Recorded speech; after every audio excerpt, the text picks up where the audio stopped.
So,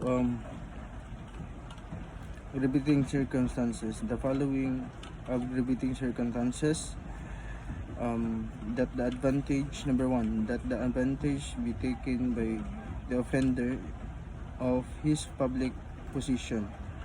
Number two, the crime be committed in contempt or with the insult of the public authorities. The number three, that the act be committed with insult or in a disregard of the respect due to offended party on account of his rank, age, or sex, that is be committed in dwelling or of the offended party if the latter has not given provocation. Number four, that the act be committed with abuse of confidence or abuse ungratefulness. The number five, that the crime be committed in the palace of the chief executive or in presence or with where the public authorities are engaged in discharge of their duty.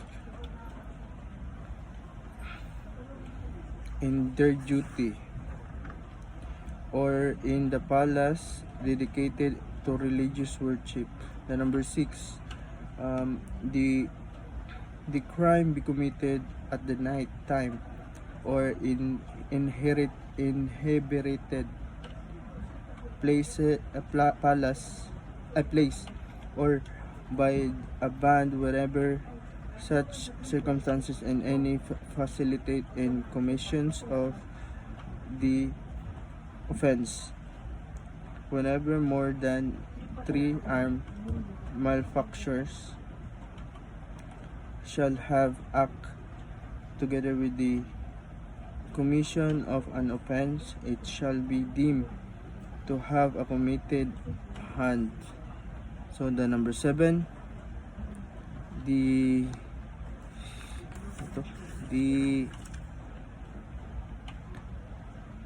number 7, that the crime be committed on the occasion of the conflagration, shipwreck, earthquake, epidemic, or any calamity or misfortune. Number 8, that the crime be committed with the aid of armed men or person who ensure or afford impunity.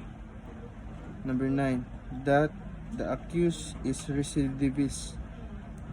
A recidivist is one who at the time of the trial of one crime shall have been previously convicted by the final judgment of another crime embraced in the same title of this code. Number 10, that the offender has been previously punished by an offense to which of law attach the equal or greater penalty, or two or four or two more crimes to which is attached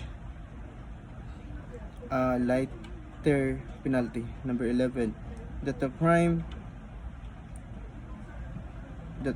be committed in the consideration of the price, reward, or promise. Number 12,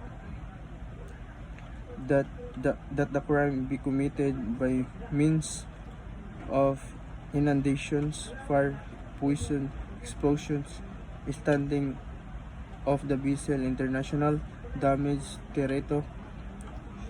derailment of the locomotive, or by the use of any other artifice involving the great waste of ruin.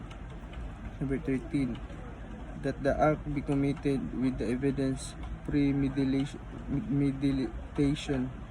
Number 14, that the craft, fraud, of disguise be employed. Number 15, the advantage be taking in superior strength or means be employed, the weakening the defense. Number 16, the act of committed with the treachery. There is treachery when the offender commits any crime against the person employing means, methods, or form of in execution thereof which tend directly and especially to ensure its execution without risk to himself arising from the defense which his offended party might make. Number 17. That means be employed or circumstances brought about which add ignominy to the natural effect of the act. 18. That the crime be committed after the unlawful entry. There is unlawful entry when an entrance of the crime, wall, roof, floor, door, or window be broken. Number 20. That the crime be committed with the aid of persons under 15 years of age or by means of motor vehicles, motorized watercraft, airships, or other similar means. 21.